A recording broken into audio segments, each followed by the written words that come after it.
Welcome, and thank you for joining us for this week's Ask the Experts workshop. I am Dr. Pamela Hurstella Pietra, President and founder of Children and Screens, Institute of Digital Media and Child Development, and host of this popular weekly series. As you know, Children and Screens is a leading interdisciplinary convener, funder, and curator of scientific research and public educator on the topic of digital media and child development. Today's workshop will focus on one of the most difficult and problematic elements of our digital world, when bullying, cruelty, and meanness are taken into cyberspace. Our experts will share personal stories, provide advice on how to handle cyberbullying, and how to talk with your children about it. Our panelists have reviewed the questions you submitted and will answer as many as they can during and after their presentations. If you have additional questions during the workshop, please type them into the Q&A box at the bottom of your screen and indicate whether or not you would like to ask your question live on camera, or if you would prefer that the moderator read your question. Please know that we may not be able to answer all of your questions, but we'll answer as many as time permits. We are recording today's workshop and hope to upload a video onto YouTube in the coming days. You'll receive a link to our YouTube channel tomorrow where you can find videos from our past webinars as well. It is now my pleasure to introduce our moderator, Dr. Elizabeth Englander. Dr. Englander is a renowned researcher and is the founder and executive director of the Massachusetts Aggression Reduction Center at Bridgewater State University, which delivers programs, resources, and research to more than 400 schools every year nationwide. Dr. Englander has been a friend and advisor to Children and Screens for many years, and we are so pleased to have her here today. Welcome, Elizabeth. Thank you, Pam, and welcome to everybody else. And I'm very excited about today's webinar, and I hope that you're going to get a great deal from it. We have great speakers, and we have some great advice too. So I think you'll find it really worthwhile. And thanks for coming. And Pam, thank you for hosting this. I am going to begin by just laying the groundwork for what we're doing today and talking a little bit about what it is that we're talking about when we talk about cyberbullying. So I want to be very clear to begin with that cyberbullying is a form of repeated cruelty online using some digital means. It's not a situation where one child is mean to another one just once, or it's not an accident. It's something that's done on purpose and that's done over and over again to a target. Now, sometimes it's very hard to identify that kind of thing online. But today, our goal is really to give you answers. All right, so just to give you a few points about it. The first point I want to make about it is that I know that cyberbullying can be very scary. It can be scary for the kids who get involved in it, and it can be scary for their parents.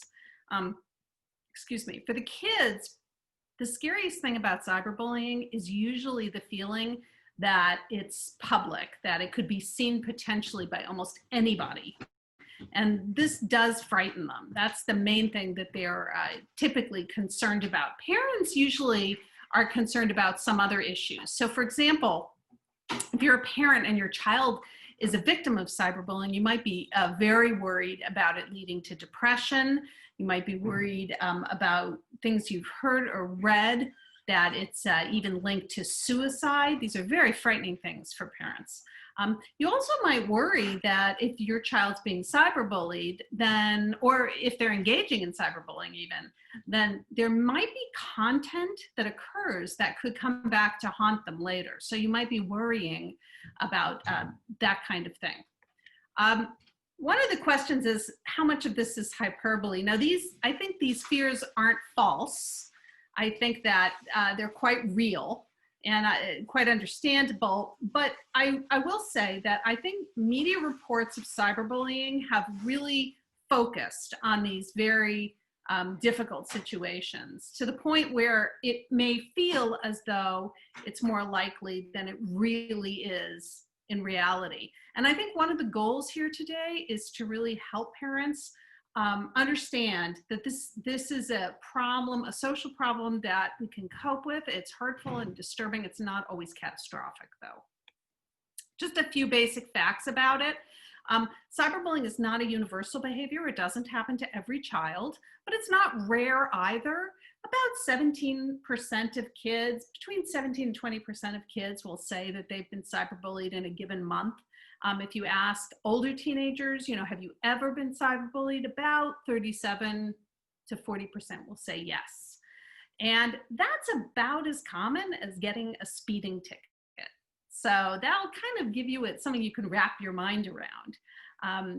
It's not something that happens to everybody. It doesn't happen all the time. Many people will say it's happened to them at some point, but it's not sort of an ever-present, constant issue for kids. I think it's important to keep that in mind. It is just as common in girls as it is in boys. Some research actually suggests it's more common in girls, but that's unusual because most forms of aggression, when you look at them, are more common in boys. So this one's a little bit different in that way. It's also really important to understand that cyberbullying is not separate from what happens between kids in the real world. It's not, it's not substantially separate or different. It really is part and parcel. And often what happens online happens in school or between kids when they see each other. It tends to go back and forth between interactions in person and interactions online. That's very, very common. Bullying in school or in person is actually still probably more common. The research is a little mixed on that, but they're clearly comparable and they're often very strongly related, and it goes back and forth. So it's really important not to see it as something separate. It isn't separate, and kids don't view it as something separate. The other thing I really want to point out is there's definitely ways to cope with this, and there are ways to help prevent it. There's now been enough research that we really do have ideas about what parents and families can do to help kids not become victims or targets. And there are, things that we can all do if cyberbullying does happen to help cope with it. And the good news is that the research is actually pretty consistent. So there are definitely things we can draw from that. One of the interesting things about threats online is how much kids see cyberbullying from their friends or their peers as a problem versus adults. So if you ask kids, what's the real threat online? This is the kind of data you get. Kids say, oh, it's cyberbullying. That's the most common problem. But interestingly, if you ask parents that same question, they're much more likely to see adult predators. So it really seems like threats from peers are probably the most common thing that kids face. Cyberbullying can happen in any social media platform. It actually doesn't seem to be related to a platform per se, although there are some indications that, for example, Snapchat has higher rates of it. But generally speaking, it really can occur on any site. So regardless of the site, we tend to see the same kinds of behaviors that lead to problems. Number one would be videos and pictures. And this has to do with problems. Videos or pictures that embarrass somebody or victimize somebody are probably the number one way that we see cyberbullying in the lab. Then there are comments. So for example, on TikTok, probably the primary way that people embarrass others is through comments.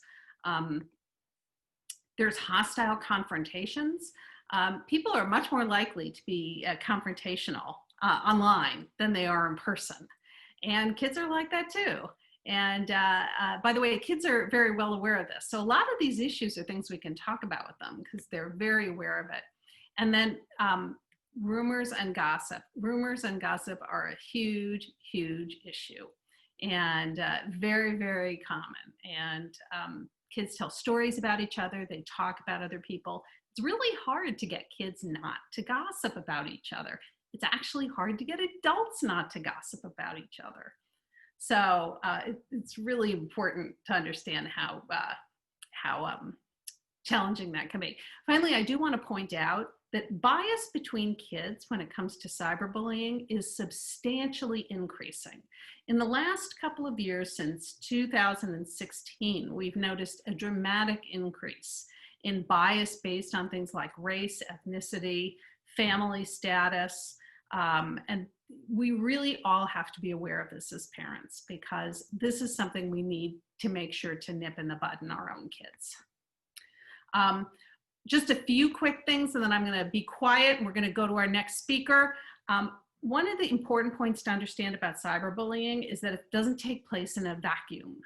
So it really depends on what's happening with the kid, the child themselves. So for example, if you look at severe or minor digital incidents, you can see the incidents that really impacted kids the most were incidents that were also happening at school, not ones that just happened in a random way online.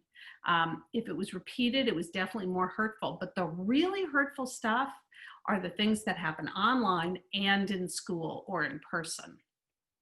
My final point is that the digital stuff is not just about teenagers anymore. There's no way. We see it in much younger kids. And for example, some of our research has shown that kids who own cell phones in elementary school are significantly more likely to get involved in cyberbullying, both as bullies and as victims. And so this isn't just an issue for teenagers anymore. This is something we need to start talking to kids about when they're young. Okay, I'm going to stop there, and we're going to hear from our other speakers, and then I'm going to come back and wrap up and talk about preventing it with some nice concrete tips that parents can use. Okay, so our first speaker is Trisha. And Trisha Prabhu, we are very excited that she's here speaking with us today. Trisha is a 19-year-old innovator. She is a social entrepreneur, a global advocate, an inventor, a founder, and the CEO of Rethink, which is a patented technology and an effective way to detect and stop online hate, which is incredibly exciting. She's currently pursuing her undergraduate degree at Harvard University.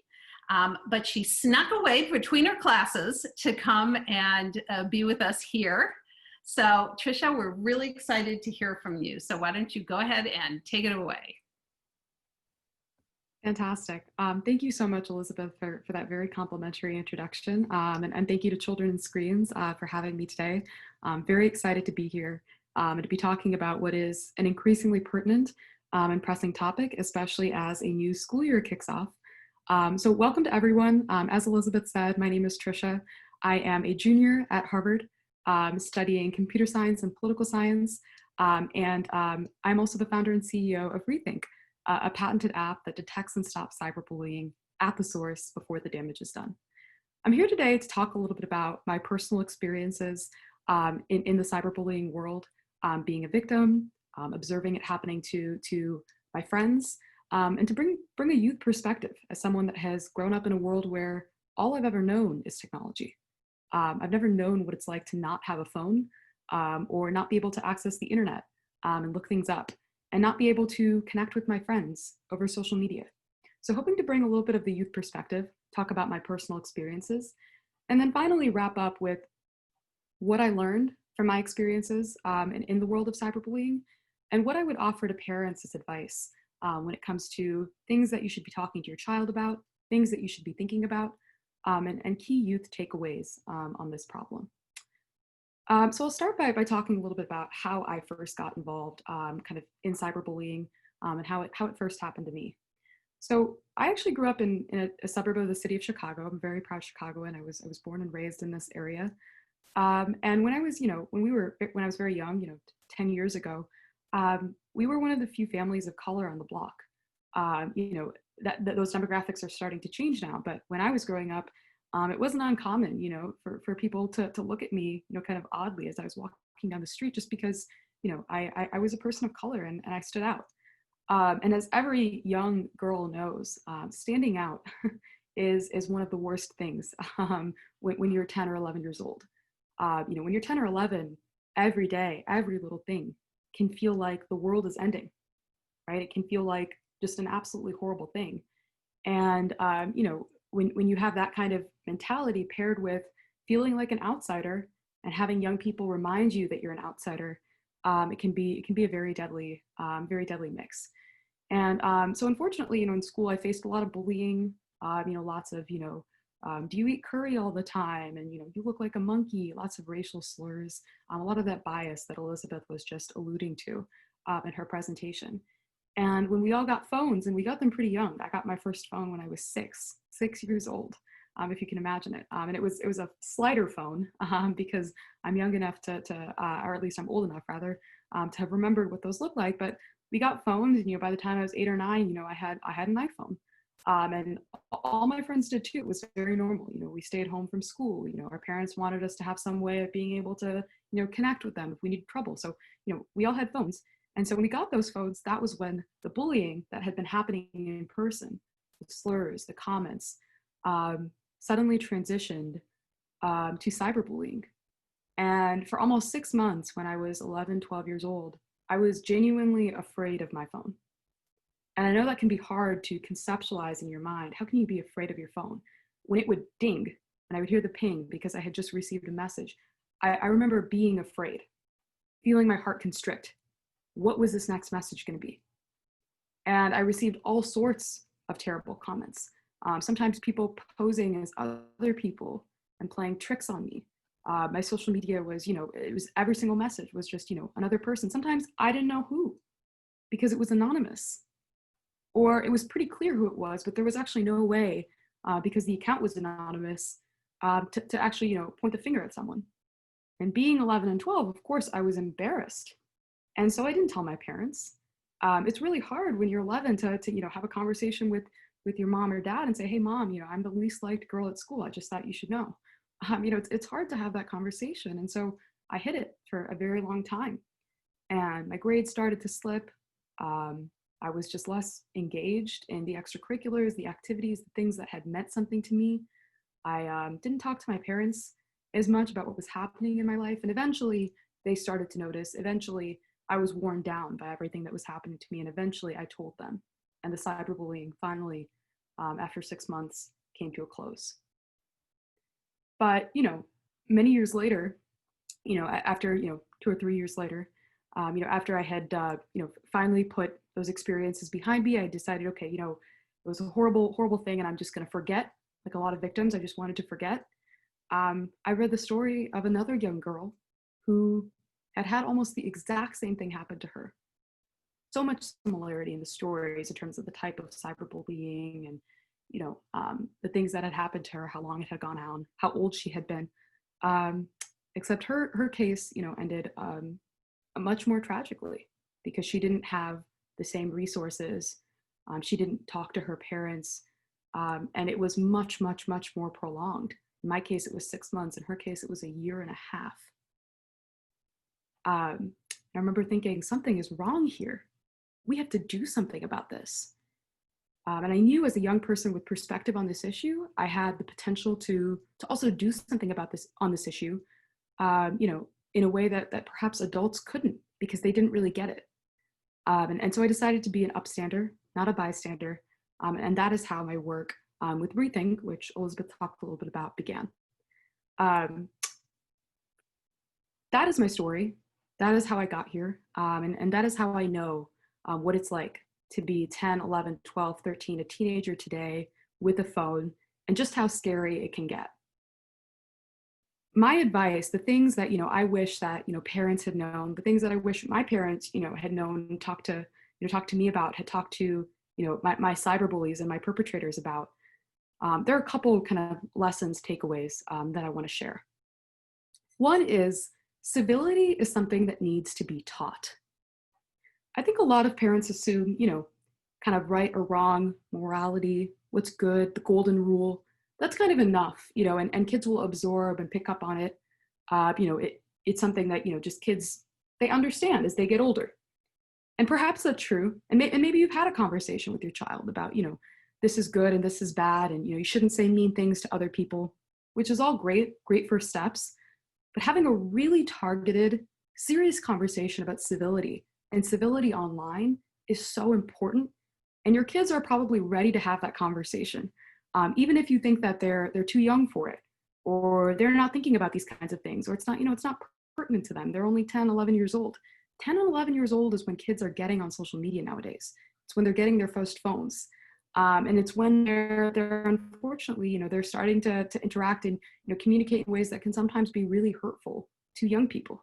And so the opportunity to really actively and intentionally involve yourself in that process by just having a conversation. It doesn't need to be, accusatory. It doesn't need to be, mean or rude, but there's a great conversation to have there about respecting everyone, about how tempting it can be when everyone joins in on a big joke about someone, how important it is to stand out and be an upstander and speak out for civility, right? And those conversations, I think, can be incredibly impactful. Lesson number 2 that I hope parents take away from this, and this is more from the perspective of a parent with a child that has been victimized. While it's true, Elizabeth pointed out, cyberbullying is not a universal experience. It does not happen to a lot of kids every day on a daily basis. Often we're thinking about isolated incidences. I was unlucky, but with that said, please, speak to your kids and have them know that you are there for them. In the case that something terrible does go wrong. I think, as a child, my parents never told me, never sat down with me and said, hey, Trisha, if this happens to you, you can talk to us. We're not going to be angry. We know that this is happening and we're here for you not because, they didn't want me to know all of that, because they just didn't think it would happen to me. It's not something as a parent that you think will happen to your kid. It's just something that you read about, that happens to other kids. Well, it can happen. And so prepare for the worst, right? Is what I always say. Prepare for the worst so your child will feel comfortable turning to you. We need our parents more than we realize, especially at those weak moments. But it can be so hard, to speak with a parent because you feel shamed, you feel alone, and you don't want to admit to your parents that this horrible thing's happening to you. You're worried about the repercussions. What if things get worse if you tell your parents? And having those conversation with your child and saying, hey, that's not what's going to happen, and I'm here for you. Just as simple as a quick conversation, after dinner one night, can be super impactful, and your child will have that in their back pocket if and when something happens to them. Then kind of the third thing, the last thing I want to round out on before I turn things over back to Elizabeth and we get to hear from some of the other amazing speakers here today. The third kind of takeaway that I want to share with all of you is a question that I get from a lot of parents often when I do talks and I do a lot of speaking is, why is it that kids cyberbully? I don't get it. I don't understand why this is happening. And there are a lot of explanations, and we'll hear from some experts around those very questions, why kids are cyberbullying. But I do believe from my personal experiences, what I've seen, some of the research that I've done with Rethink and the work that I've done, that part of it is attributable to the fact that when kids are looking at a phone, it's just so much more different from the experience of looking someone eye to eye, face to face, and saying something to them that could really impact or hurt them. Right? There's something about the phone, something about the ability to be anonymous, to hide behind the screen, that makes young people much more willing to say things that they would never say to someone face to face. And that was something that I experienced. I had individuals who attacked or targeted me, but they would have never said those things to me in person, and they didn't. They didn't at school. Even if they were bullying or teasing, some of the horrible things they said, they never said it to me in person. They only felt emboldened when they were at home on their phone. And so what does that tell us? What does that tell us as parents? We need to be really intentional about having conversations with our children, about being really thoughtful online and recognizing that the internet can get the better of us, right? And really framing it that way, that as human beings, the internet can get the better of us. And this isn't something that's just restricted to young people. It's something that happens to adults too, right? And so equipping yourself with resources, toolkits, conversations, and you'll hear much more specifics on this, so you can ensure your child doesn't allow the internet to get the better of them, is something I think that is so important. And a specific recommendation on that: encourage your kids to think before they post. Have them ask themselves, is this something that grandma would be okay with? If it's not, if grandma can see it, that's a concern. So that's my presentation. That's my story. Those are my tips and advice. Looking forward to engaging in some Q&A after this, but that is my presentation. Thank you, Tricia. That was really, really interesting and informative. I think one of the really important points that you talked about was this idea that when kids are in a space where they feel really safe, like at home or behind a screen, then they're definitely going to engage in behaviors they wouldn't do in person. And we know that actually from the research. We know that when kids are at home, they're more likely to post stuff. And we also know when they're using a small screen, interestingly, it tends to make people feel safe because you sort of feel like nobody can see what you're doing, even though you're putting it on Instagram. It sort of feels that way. So that was great. Yeah. I do have some questions for you, Tricia. So I'm just going to read you a question, and this is from Sonia. And she said, any thoughts on what ages should be appropriate for giving access to social media? Yeah, that's a question absolutely. I bet everybody on this panel gets that question all the time. So what would you say? Yeah, absolutely. I would say two things. I'd say definitely go by, right now Facebook is actually, you're supposed to be 13 or older to join. And a lot of kids are joining at 10 or 11 and putting in a birth date that's not their birthday and they're joining. That's a huge concern. I would say wait until high school. Early high school, and that's at the earliest. If you think at that point it's appropriate, it's something your child wants, do not fall into the trap of, but my friends have it, my friends have a phone, my friends have Instagram, my friends have Snapchat. As someone who had access to social media from 12, I can tell you, when your kids are older and wiser, they will thank you, because the research finds kids are not happy on social media. You know what I mean? They spend a lot of time on it, but they're not happy when they're utilizing these platforms. It's not a very positive experience. So I would say, kind of stay strong in that conversation because it can be compelling. And they say, well, my best friend has it. I would say, wait until kind of, later teenage years, or at least, high school as kind of a good barometer. I think middle school is just too early. I agree with you completely. And I think we need to resurrect the old thing about how if your friend jumped off a cliff, would you do it too? Yes. Just because, it's pretty clear. And also I can tell you as a researcher, I can guarantee as a researcher that I could look at any group of kids and they are not all on social media. So we know that they don't all do it, when they're 10 or 11 years old. So don't fall. And I think Tricia is totally on target. One more question, Tricia, and this comes from Keisha. And the question is, your child thinks that these people are his friends. How do you get him to understand that they are not his friends? Yeah, absolutely. I think it can be hard, the line between, friendship and, folks that you don't want your kids to be hanging around. It can be difficult for kids to navigate that line because there's so many dynamics at play, social dynamics and, tricky, just, kind of blurred lines. And I think, what to say to a child, when they think someone's their friend and really not their friend is kind of to say, almost like a Socratic method is the wrong word. But I think pulling out, specific experiences and having a child try and justify them, I think can be very effective, and not in a way that's, confrontational. And I think the thinking process will be very effective for the child to then reflect on later when they're not under the pressure of trying to defend themselves to mom and dad. But I think just saying, okay, if they're your friend, then why did they make you do that? Right. And they'll probably come back with some sort of, well, this and this and that and blah, blah, blah. Okay. But, is that something that you would make a friend do? Is that, is that, what if I did that to, someone else? Would you think that's and they'll probably be like, no, blah, blah, blah. They go off. But I think that starts the thinking juices, right? And the doubt in the mind around is this really a friend? And then, you start to observe it more. And then I think it becomes more apparent. But I think a lot of times, kids, are they're a little, they're navigating some tricky lines, and they may be doubtful themselves as to whether or not X or Y, Z person is their friend. And they just need someone to start asking those questions and kind of get the process going in their mind. I do think it is helpful to work with your child as they navigate that line. I think saying that you can't see X, Y, and Z person, that is the rule, you can do that, but it's a lot better when the child learns it with you.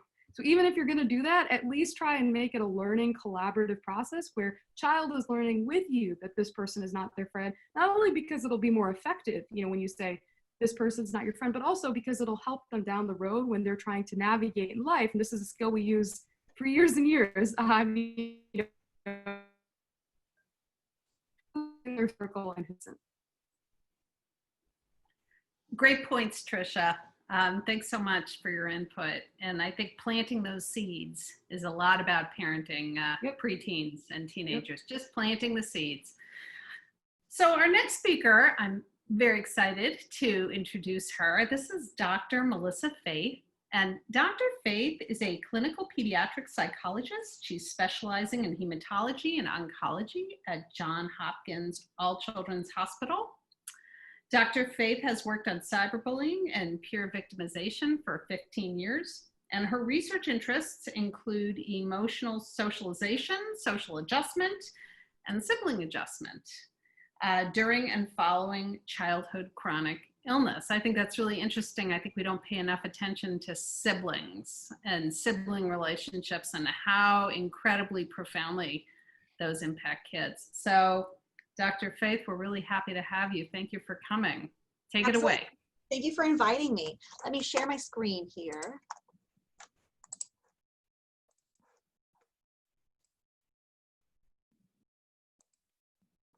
Okay, so what I want to focus on today is talking about some specifics about what parents can look for, what they should know about cyberbullying and how insidious it can be, but also what they can do if they suspect cyberbullying has happened to their child.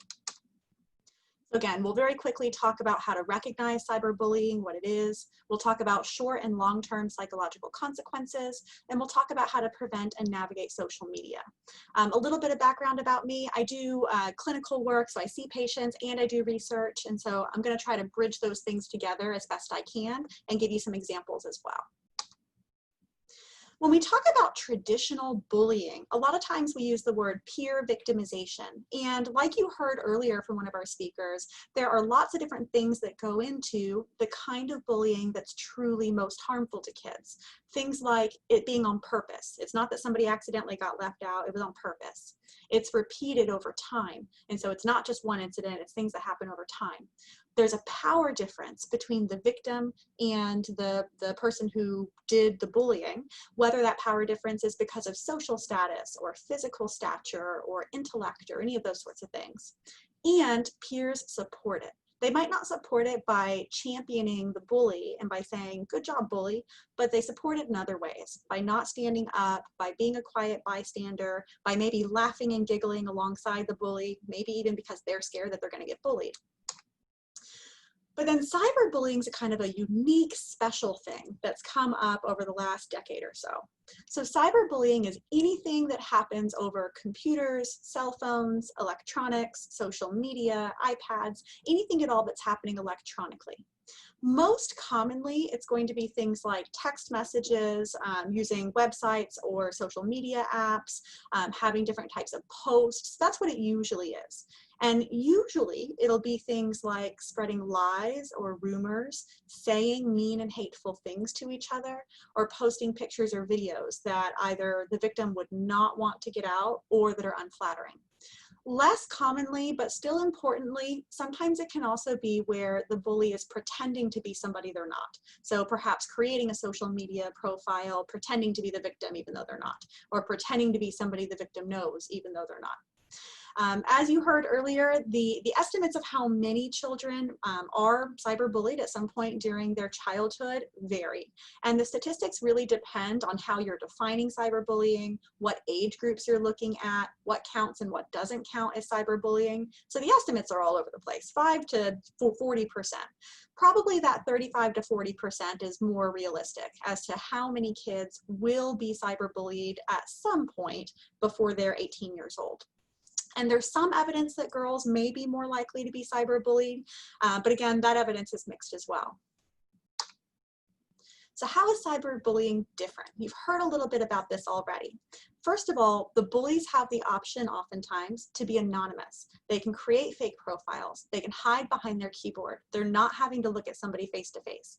Even you as adults, think about the kinds of things you might mutter under your breath when you're driving, as opposed to what you would say to somebody in the grocery store if they were taking too long in front of you at line. You say things when you're behind a screen or when you have that anonymity that you wouldn't say otherwise. There are often fewer consequences to bullies because it's hard to know who they are, because they can be anonymous, and because it's hard to prosecute cyberbullying. It's getting better, but hard to do. And it's easier for bullies to gain power on the internet. And so in a traditional brick and mortar school setting, somebody who is only of sort of low social status may have a hard time bullying other people because they don't have enough power to do it. But online, it's very easy to get that power, either because you are pretending to be somebody you're not, or because you just get lots of followers. So power means something different online. From the victim perspective, they may not know who's bullying them, which makes it very difficult to intervene. And they may be even less likely to tell parents because they're worried about consequences. Are mom and dad going to take away my phone if I tell them about this? Are they going to say I can't have social media anymore? I already had to wait until I was 14 to get social media. Now are they going to make me wait until I'm 18? So victims can be scared to talk about it. And from the parent perspective, it's difficult to supervise. If your child has a cell phone, an iPad, anything at all that they do in privacy, it's real hard to know what exactly they're doing online unless you've taken some steps as precautions. So it's hard to supervise all of a child's online and cell phone behavior, which makes cyberbullying a little bit tough as well. And finally, cyberbullying makes us question what repeated means. So I told you before, in traditional bullying, the kind of bullying we're really worried about is the kind that's repeated over time. But when something's put on the internet, it could be there forever. And so that makes us really question too, what does it mean for something to be repeated? I'm going to give you some very severe examples first, some patients that I've actually had, patients who have come to me over the last few years telling me things, and then I'm going to tell you about some more common types that happen. So some more severe examples. I've had a 13-year-old girl with cancer. Her peers at school created a hate website, and this has actually happened to several of my patients, not just this one girl, but comments on this website, and we're talking a full-blown, somebody did computer coding type of website. Some comments were, you should just die, you look terrible without hair, you should just kill yourself. So that was one example of a patient I had. Another example was a 14-year-old girl who had attention deficit hyperactivity disorder. Her peers pretended to be her crush. And so this fake crush and my patient had been texting back and forth some explicit messages and photos. And then those messages got sent to probably not the entire school, in my patient's perspective, the entire school. And then I had a 15-year-old boy who was somehow got involved in what I would consider like a text message hate group. And so it was a group chain, and it started out where all the peers were roasting each other, which is a term that a lot of kids use to mean that they're playfully bantering. It became very, very hateful and negative and became sort of a hate group against my patient, where they were spreading false rumors and eventually scheduled to beat this boy up, to have a group beat this boy up. So those are severe examples. More commonly, what we're looking at here are spreading rumors either via social media or by text messages, group chat exclusion, so purposely having group chats and on purpose leaving somebody out, leaving people out of photos or tags on purpose. And so again, it's that purposeful exclusion with the point of trying to purposely hurt them. Unflattering pictures and videos, posting those on purpose, having mean anonymous messages on posts, screenshotting conversations that should not be shared, or posting mean things, commenting mean things on things that the victim has posted online. There are lots of long-term consequences to cyberbullying and other types of traditional bullying as well. What some evidence has suggested is that the consequences of cyberbullying may be even slightly worse than the consequences of traditional bullying, perhaps because you can't get away from cyberbullying. For many kids, their cell phone and iPad goes to bed with them. Not that they should, but they do sometimes. And so this is something that they're confronted with constantly. So even their home may no longer be a safe haven. So from a psychological standpoint, kids who are chronically bullied, especially cyberbullied, are at higher risk of developing depression or anxiety.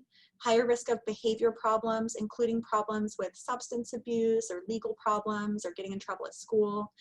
They tend to feel more powerless, have poorer self-esteem, and there can be a higher risk of suicide. Like we mentioned earlier, this is not to say that everyone who is cyberbullied has these outcomes. That is absolutely not the case. Just that chronic bullying, chronic cyberbullying increases the likelihood that these things are going to happen. From a social standpoint, people who experience chronic bullying are at greater risk of social skill problems. So it's harder for them to maintain or keep friendships, harder for them to initiate friendships. They tend to also be more rejected by their peers.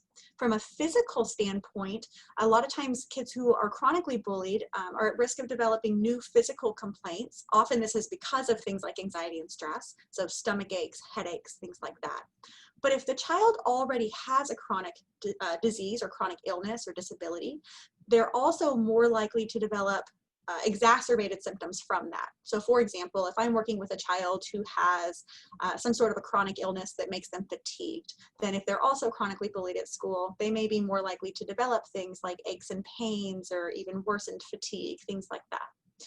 And then finally, from an academic or career perspective, these children are at risk of poorer grades, less academic achievement, so less likely to complete college, all that sort of stuff, likely to be a little bit less performing job-wise long-term, more likely to drop out of school, and poor teacher relationships, and they don't feel as connected to school. These consequences can be at the same time bullying is happening, but I think what's important to realize is that these consequences can span all the way into adulthood. And that's why it's so important to stop bullying when we see it happening. So is your child at risk? I'm gonna run through the next couple slides very quickly just to get your minds thinking. This was a recent, very large study looking at 13 to 17-year-olds, and they asked what kinds of social media these kids were using. What they found was in 13 to 17-year-olds, 75% were using Snapchat, 76% Instagram, 66% Facebook, 47% Twitter. That's a lot of kids. And of course, some kids are using multiple things there. I won't go over exactly what all these are. If you have questions later, happy to go over that. In terms of messaging apps, about 91% said that they use some kind of text messaging, whether it's texting through their phones or using iMessage. At least 40% use a texting app. And this is important for parents to know. Your children may be texting back and forth and being part of group texts without using their text messages.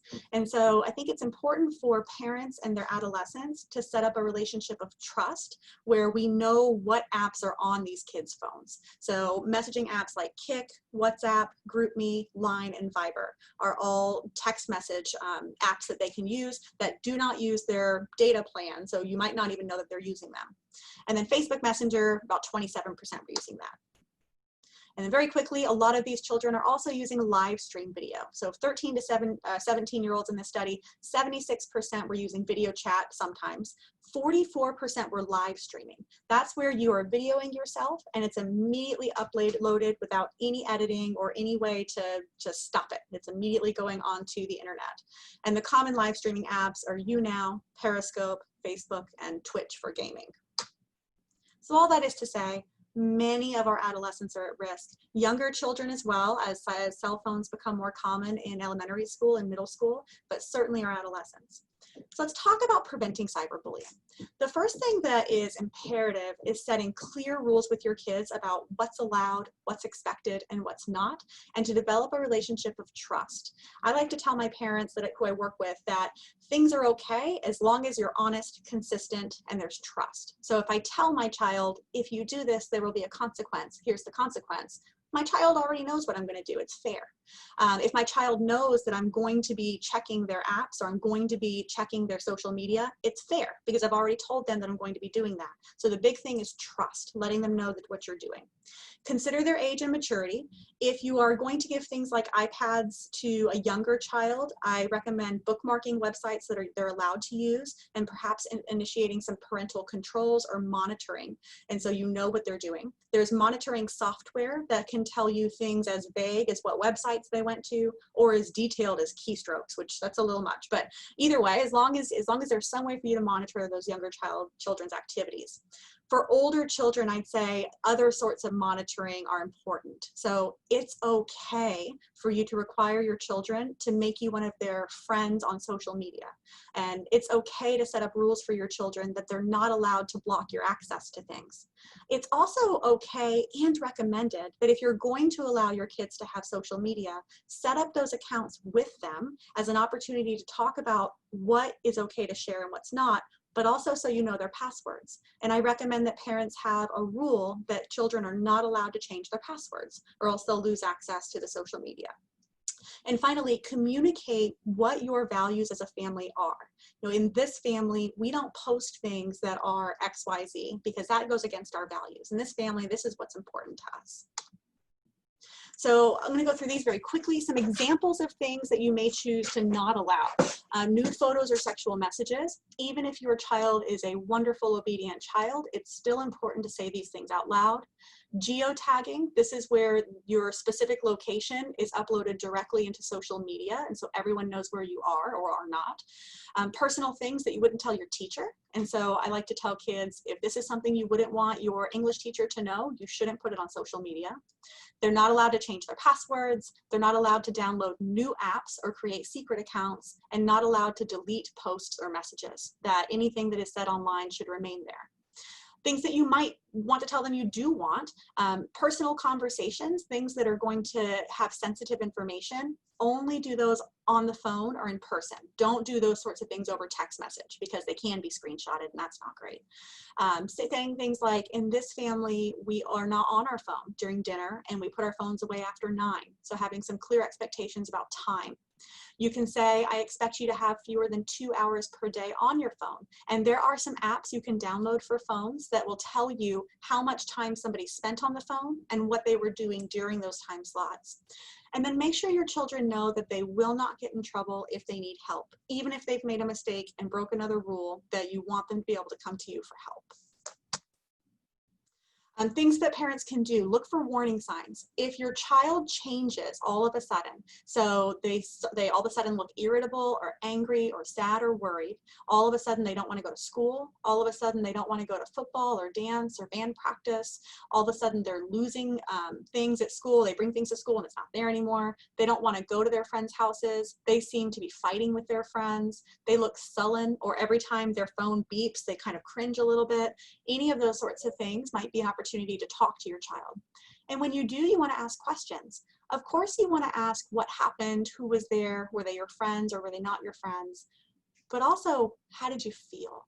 And so sometimes as parents, we get so excited to get the details because we want to mama bear, we want to jump in and fix it. We forget that there's a real human child who might be suffering. And so asking them that question, how did you feel about that? What did you do? And getting their ideas for how they might want to intervene.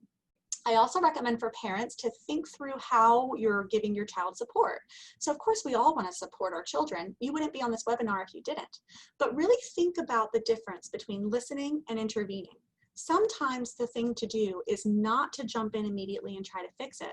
Sometimes your role is truly just to be that rock solid listener so your child has somebody to confide in. And so you can help them work through those emotions. I recommend that parents be patient. Your children may not be ready to tell you what happened or who did it, and that's okay. And then make sure that you stay calm and model good coping. Finally, if you do think your child's being negatively impacted, it is completely okay to get help from a professional like a psychologist. Other things you can think about, a lot of states have laws in their schools that say that schools are responsible for stopping cyberbullying.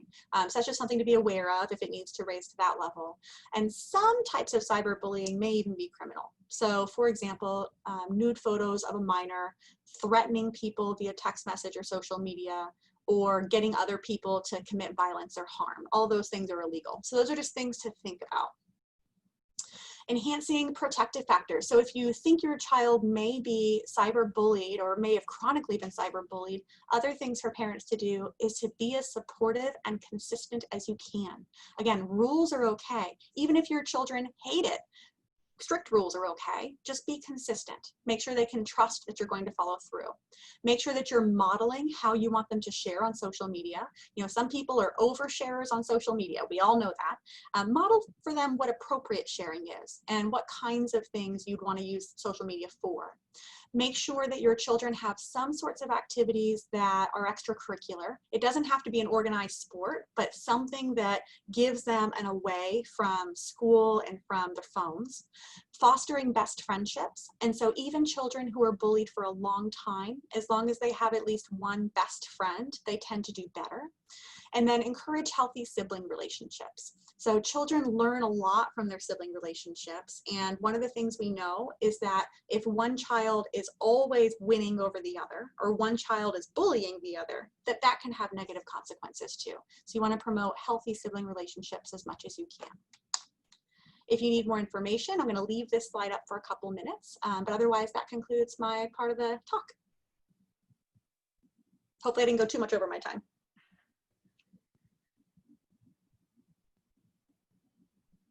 That was great, Melissa. I don't know if you can turn off your screen share. Sure. And I have a question for you Sure. that someone posted. The question is from Barbara.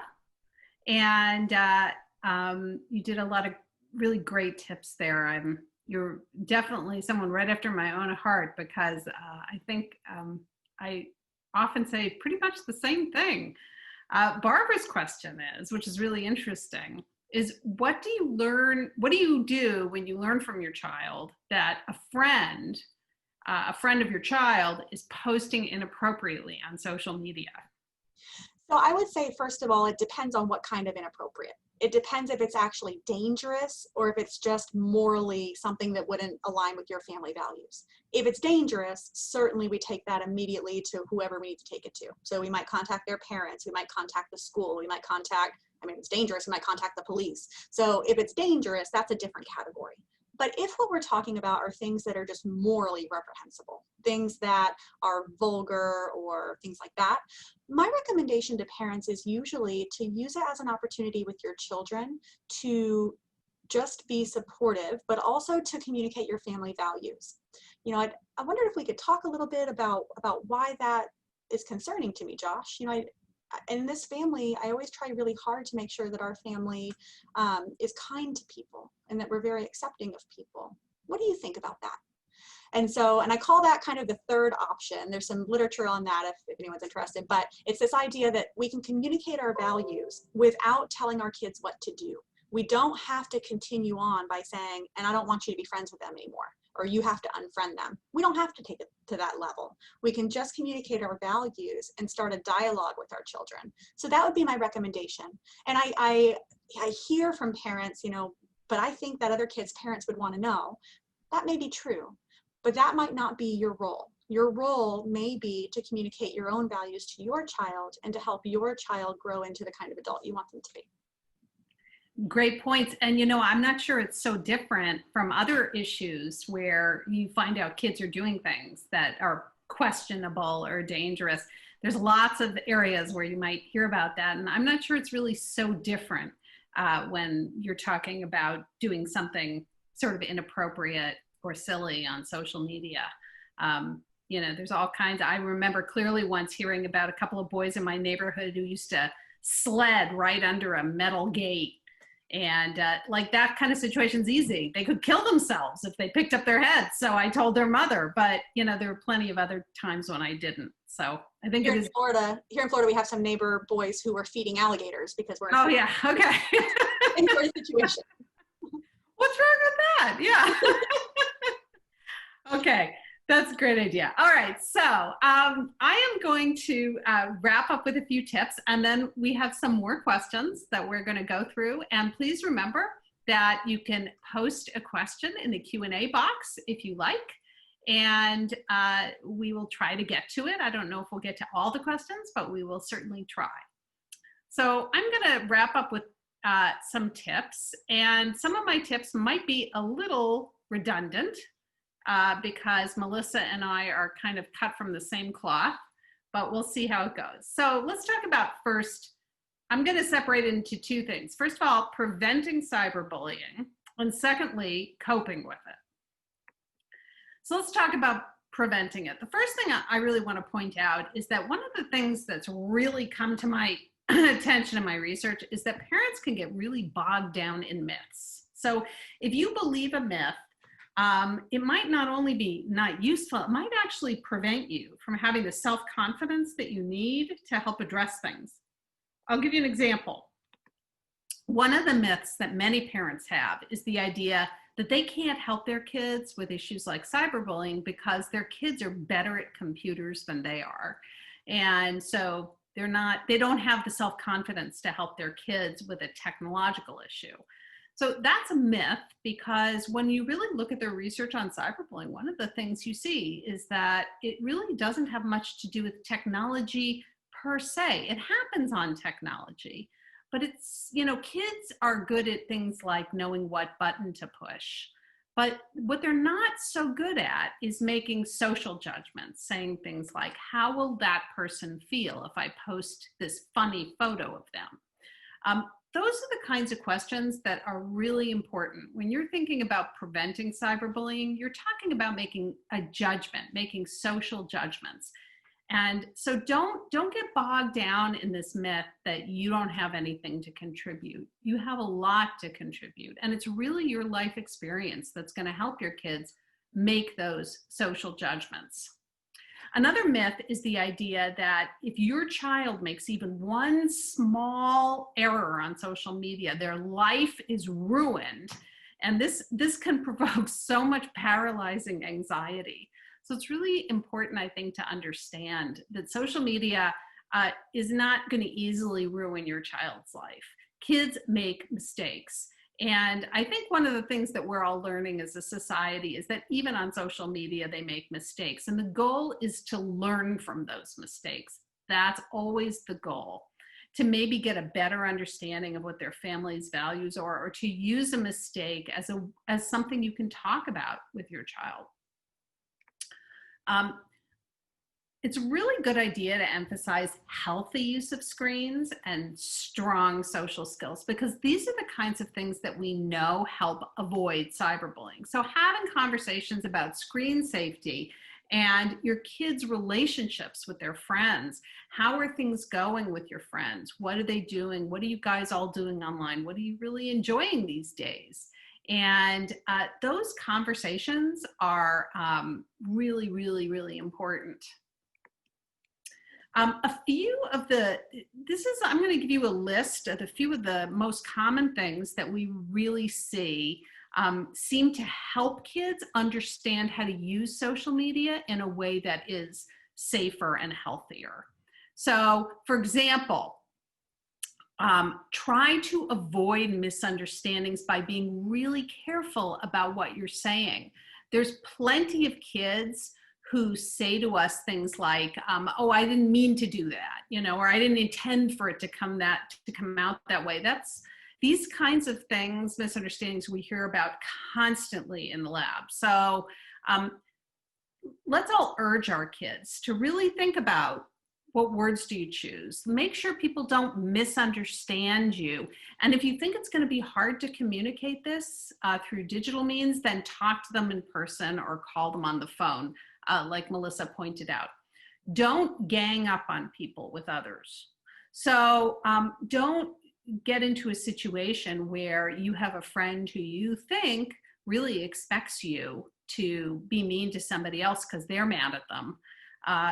Don't take the bait, and don't gang up on people, because ganging up on people online is particularly hurtful. 3, if somebody seems mad at you and you can't figure out why, resist the urge to just lash back. We find that the misunderstandings go both ways online. So people may misunderstand you if you don't choose your words really carefully, but by the same token, you may misunderstand other people if they're not choosing their words carefully. And a lot of kids today are beginning to understand that if a friend sort of inexplicably seems angry at them, it's smarter to just talk to them before you get all huffy. 4, remember that in a digital environment, emotions escalate really fast, much more so than in person. So if you talk to somebody, if you go up to somebody and talk to them about a problem you're having, then it's actually more likely to de-escalate. But online, emotions will escalate really, really quickly. Be careful about images that you post. Like I mentioned earlier, images and videos are one of the main things. So be very careful about what images you post and make sure that what you're posting isn't going to embarrass other people. And I always recommend that families come up with their own family rule about using images of other people. The trick is, though, that everybody, even the parents, has to stick to the family rule. So, for example, if your family's rule is if you post a picture of another person, you have to ask them first, then that means that you, the parents, also have to ask your kids before you post photos of them. And, I think those kinds of rules are really, really helpful. And let's try to keep things positive. We are right now living through a very stressful time, and everybody's online, so the potential for cyberbullying is certainly greater. And I think we all need to remind ourselves to try to keep positive. Another tip is to really emphasize health and not just safety. We really focus on safety with kids. We talk about things like adult predators or even, cyberbullying being dangerous. But what we find in our research is that kids are much more receptive to the idea of health being an issue online, that maybe it's not healthy to always stare at a screen, or maybe it's not healthy to just lash back if somebody says something that seems like they might be mad at you. And emphasizing, and the interesting thing about this is that kids were really receptive to the idea that there are health issues with social media and screens. They bought that, but they were much less likely to buy into the idea that there are grave dangers online. They tended to think that adults exaggerated those. We know that social skills are related to social media and cyberbullying, but the news isn't all bad. And what I wanted to show you were a few things where I think these are sort of opportunities that we can talk to kids about. So one of these opportunities is that many of the kids that we study really understand or are beginning to understand that social media doesn't really help with loneliness, that you can be on social media all the time and still feel lonely. And that's a really good sign that kids are beginning to understand the limitations of social media. Even very high quality screen time, like educational videos or school time, it's really important to understand that even really high quality screen time cannot substitute for in-person interactions. In-person interactions are how kids build social skills, and screen time doesn't substitute for that. So it's really, really important to encourage kids to get out and see their friends, especially now. Most of us have pretty good weather and kids can go outside and see their friends. And it's really important that they do that because they need that in-person time in order to develop those skills. Most of the kids that we study really understand the difference between friends that they know in person and friends that they only know from online. They really seem to draw a distinction. I think the word friends is sort of a confusing one for us today, but most of the kids we study really said to us, I don't have close relationships with people I've never met in person. So that's kind of reassuring too, that they're getting that. Now, what do you do if cyberbullying occurs? The first thing is it absolutely can be serious. There are cases that have been associated with things like suicide, but most of the time it doesn't appear to be extremely serious.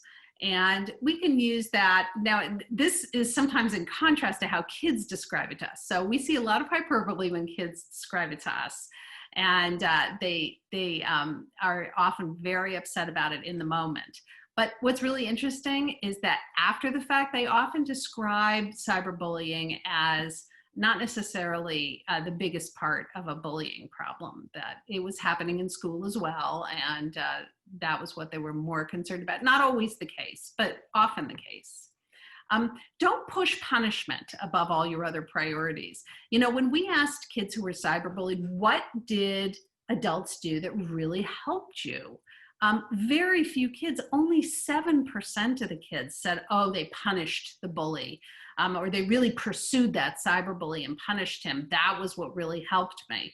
Instead, what they really talked about are things like their parents sitting down and talking with them and giving them advice, sort of coaching them on how to handle the problem, trying to arrange things so that they could hang out with their friends and be near their friends, and that they checked in with you, made sure things were going okay. How did it go in school today? I know lunch has been hard. How did it go today?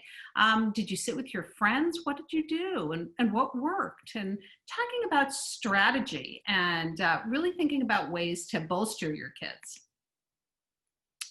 One of the interesting things we did was we asked kids in this study, what strategies did adults recommend? And then what strategies did you actually use? And these are the strategies that the adults in their lives, usually their parents, recommended. They told them to ignore a bully or decide that the bully had no power over you. And I understand why parents say this, because it's really hard to know what to say when a kid's being bullied online or bullied in school for that matter. But what strategies really worked? Well, the strategies that kids used that they said really worked, most of them were about their friends. They were about sticking with their friends.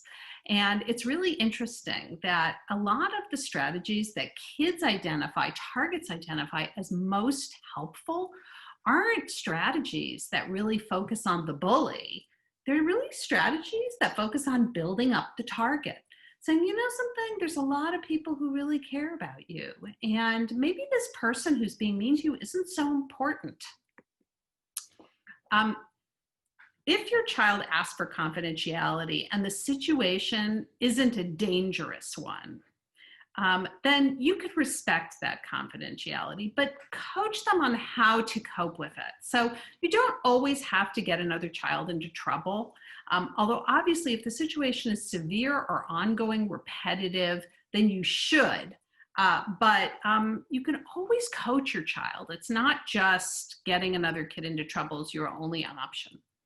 Really coaching kids is one of the things they find the most helpful. You know, thinking through with them, what could they do? How could they handle situations? You know, what are you going to do when you get on the bus? Where could you sit? Let's think about it. Those kinds of strategies. Family support is one of the most important things. Sometimes it's hard to believe this when you have teenagers who don't seem to love family support so much, but actually teenagers rank family support right up at the top of things that really help them out. So take time to do family things all together with no screens and no social media. What we find when we look at this is that the kids kind of get dragged into these events, kicking and screaming, but after a while they love them. So that could be things like taking a hike outside, it could be playing a board game or cooking dinner together, anything like that, reading a book together, anything like that, that lets you connect with each other away from a screen is really, really helpful.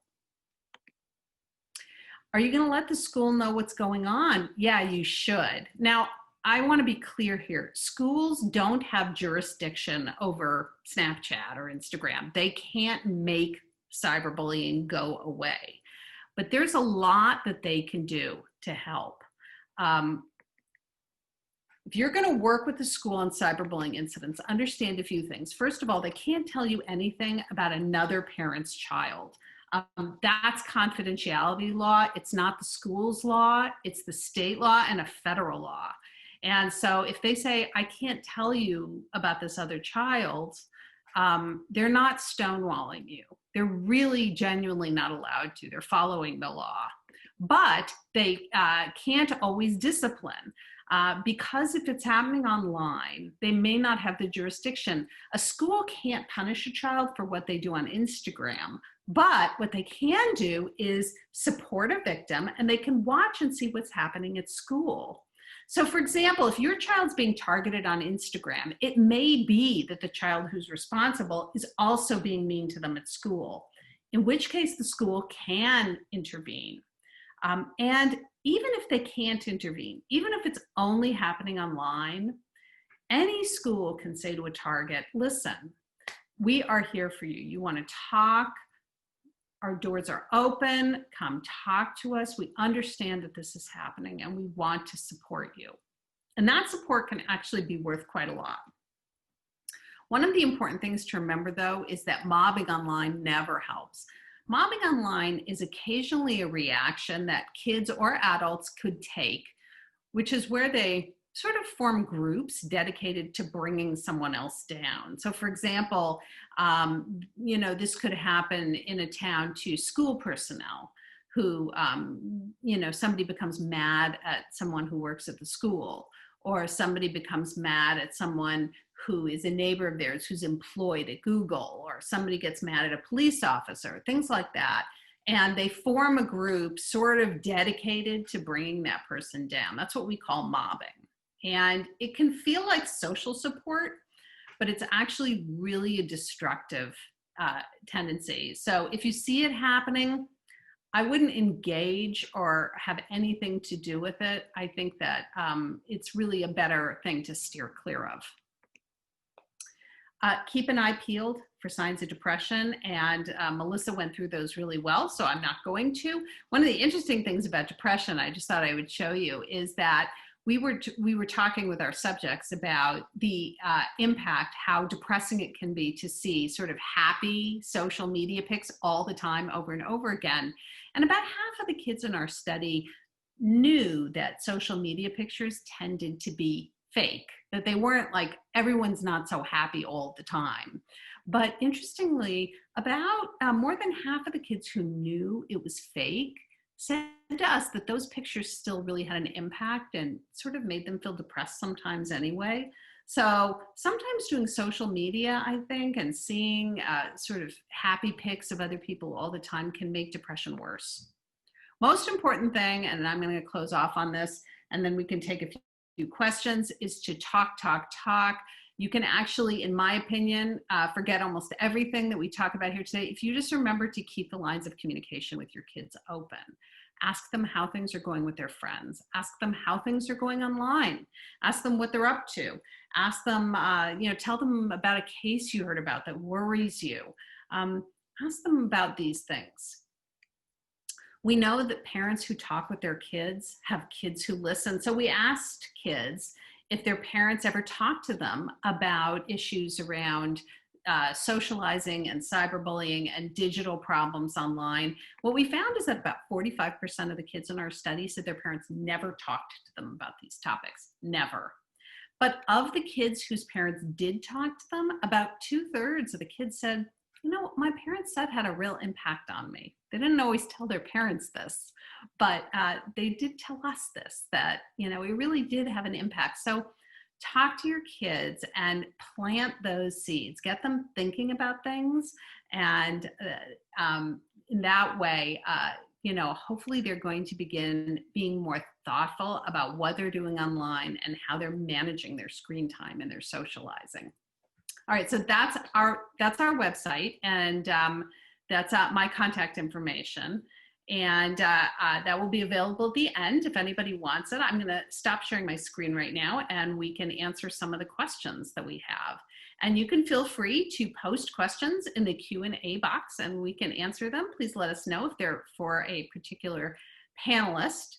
One of the things that people talk, one of the questions is about the importance of social skills development in cyberbullying prevention. I think I touched on this a little bit. I know Melissa did too. Social skills development is incredibly important. And one of the things that we find is that kids who develop social skills offline really well also tend to avoid cyberbullying involvement. So that face-to-face time without screens is really where we see social skills development moving along. And that sometimes means challenges. It doesn't always mean easy situations. Sometimes these situations are very challenging between kids, but they can be very helpful for them in developing those skills. Another question that came up is, what do you do if you think your child might be the bully? And I think it's a great question. I think it's a great question. Does anybody else want to talk about that? Any The hands up? question was, what do you do if you think your child is the bully, right? Yeah, if you think your child might be the bully. Yeah, I mean, I think that's difficult. I think there are a lot of approaches. I mean, and I'm sure Melissa would also, you know, have a lot to say on this, you know, given her direct experience. But something that she said in responding to a question or you know, during her session, which is, you know, it always depends on kind of the severity of, you know, what you're worried about. And I think that definitely applies here, right? I mean, if you think that you suspect that your child is, you know, cyberbullying someone, and the severity is, you know, something that could be illegal, is something that could, you know, be causing serious harm to a child and potentially to your child because of, you know, implications, then I would say, you know, it might be best to, you know, based off of those norms that you've set, go straight to the source, and see what's happening on a phone, right? But I think, you know, otherwise I mean, you've echoed it so many times, Elizabeth, like talk, right? Like talk to your child and try to understand what's happening. You know, how did you figure out, you know, that you suspect that your child is bullying someone? Is it something that, you know, a friend mentioned to you or a friend's parent mentioned to you? And try, you know, gently, you know, poke the subject and have a conversation. And able to say, well, you know, they said this thing to me, so then I said something back. And then it's great to, you know, redirect to what Melissa talked about, you know, these are, you know, that's not our values, you know, maybe there's a punishment there, you know, to make clear, you know, that this is a boundary that, you know, we cannot cross in any circumstances, right? And trying to be, I think, empathetic but firm if something comes out. But I think the only way that something is going to come out, unless you're worried it's very severe and you're going straight to the source, is through an empathetic conversation, right? Especially as these, you know, as we get older and older. But I'm sure Melissa has more.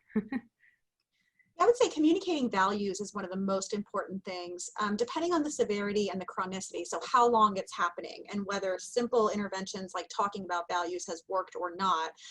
You know, if those things don't work, I'd say the next step could also be to get the help of somebody who can do a little bit more assessment. So get the help of a psychologist, get the help of even a licensed mental health clinician, somebody who is trained in mental health, who can help you understand and help your child change those behaviors and figure out why it is that they are not able to change just based on talking about your values. And I would add too, as a child psychologist, that, you know, sometimes kids try out behaviors and your reaction and your response is going to be incredibly important in whether they decide to pursue them or not. But at other times, behaviors like bullying or cyberbullying really are sort of a plea for attention. And I don't mean that in a negative way. I mean attention and help. And that may mean that you need to sit down and say, well, you know our values, but what's going on with you? Why are you doing this? Why are you feeling this way? And really see if it's a situation where you can intervene, or like Melissa said, get help if you need it. And don't be afraid to do that. Kids do sometimes behave in this way as a way of really engaging help. Another question that I'd like to put to the panel is, somebody asked, I'd like to know how to help deal with group chats where there are some kids who make themselves the leader. They kick people out of the chat group. They're trying to exclude them, and some kids have hurt feelings as a result. So this parent's wondering how to handle those situations. We actually just talked about one of those situations with an 11-year-old in the lab, but I'm curious to see what everybody else has to say. Melissa, what do you think? So I will say there will always be vying for power in social situations. It's the way humans and even other animals are geared. So there's always going to be some of that navigation. And that's especially normal through, I'd say, middle school years as people are developing who they are and what kind of friend they're going to be. The biggest thing I would say would be to support your children and to help them choose friends who are supportive back to them. Help them choose friends who are kind. Help them choose friends who are reciprocal. So when your child does something nice, that their friends are also being nice back, where friendship is not conditional, and really helping your child value their friendships and choose their friendships based on those things. You won't be able to control what other kids say on a group chat. I guess you could exclude your child and say you can't be on that group chat, but that's not always super helpful either, assuming that your child already has a phone and is texting individually with people and is on social media. So while I do think that we should not allow young children to have social media or cell phones, I 100% agree with that. By the time they're, 16, 17, if they already have these things, the group chat is probably just a symptom of something else, of the kind of friend group your child has developed. And so I would say it'd be more about helping your child evaluate those friendships and to choose friendships accordingly than it would be probably to try to control what's going on. I think you hit it right on the head. I think it's the friends who can really help kids with these situations. And it's not terribly different from being excluded at a table in the school cafeteria or any other kind of group exclusion that can happen. In our situation, when we were talking with the 11-year-olds about it, they talked about that they always stuck together. And they said if somebody tries to exclude them, they all leave. And that's how they coped with it. And I suspect that's how they coped with any kind of exclusion. So thinking about it in the head and encouraging your kids to think about it, if it's a problem, I think is probably a really good idea. Okay, let's see. One of the parents asked a question saying, quote, "I overheard my granddaughter saying to her cousin about another cousin, 'Let's make her cry.'" Trisha, you want to take that one? It's not a question exactly. I think it's more a comment, but. Yeah. Yeah, no. I mean, I'm sure that wasn't the most pleasant thing to overhear. But, I think, and Melissa just mentioned it, I think, as kids grow up, they're figuring out how they interact with other people and power dynamics and all sorts of things. So, I mean, I think question number one is to figure out why your granddaughter wants to make, ex-cousin or whoever it is, why they want to make them cry, right? Like, I think right now, what's happened, right? Because clearly there's something that's happening there. And we don't know what it is. We don't know if it's some sort of strain, if it's something that your granddaughter's going through, but there needs to be, some sort of conversation about what's happening. And so, there are a lot of ways to breach the topic. If you're really worried, you could, ask outright, "Hey, I heard about, you saying X, Y, and Z thing about, your cousin. What's going on there? This isn't like you." The other way is to just really subtly ask about your cousin. Hey, I was talking to, or ask about the cousin. Hey, I was talking to, X family member the other day, and she brought up, let's just pretend the cousin's name is Jane. Jane, how's Jane doing? Have you heard anything about Jane recently? And maybe something will come out, in the midst of a, but I think, step number one is to figure out what's going on and why that's happening. I also, I do want to say, I think just from the comment alone, I am almost, I don't know if it's an exaggeration. Like young people speak in terms that are very exaggerated. Like, Melissa pointed out the example of roasting. Like roasting sounds, literally the definition of roasting is to light something on fire, right? But the way that we use it, colloquially as young people is very, very lighthearted and informal. If you roast someone, it's very, it's not a horrible thing. It may sound like that. So I think getting some more context around, did she really intend to do something that's going to hurt her cousin, that's going to make her cry? Or is it, is it something that, she said, kind of annoyed, like, gosh, I just want to make, and there's a conversation to be had about, being careful with language, even if it doesn't mean a lot to you, it could mean something to her. And so there's another conversation, but I think diagnosing what's happening first and being cognizant that, it may not be what you think, especially with young people, is probably a good first step. I think that's a really great thing to always remember, the melodrama Yes. involved in children. Yes. And, the tears and tearing their hair. And it feels, I'm not minimizing it. I'm really not. It's very upsetting in the moment, but sometimes it is, I think, exaggerated. Mm-hmm. One of the questions that just came in, and this is interesting because I really just wrote an article about this, is how do you help kids make friends and avoid cyberbullying when everything is online now? When they're going to school online and they're socializing over the web.